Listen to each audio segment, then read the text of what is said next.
everyone, welcome back to my channel. Today I'm back with another healthy recipe. I'm going to show you today how to cook afang soup. The Bibios call it afang. I think the Cameroonians call it eru.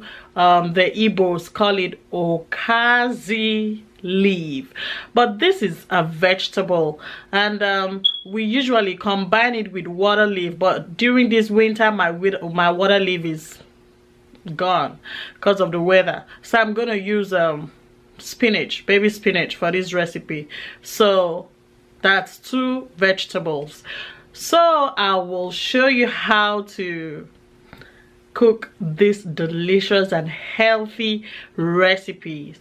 And thank you for stopping by, and thank you for clicking on this video. Make sure you subscribe and stick around to the end of the video, because I believe that cooking is an art. You have to know what to put in your pot, when and how to put it, okay, and what to put in your pot. That is what guarantees a very delicious meal.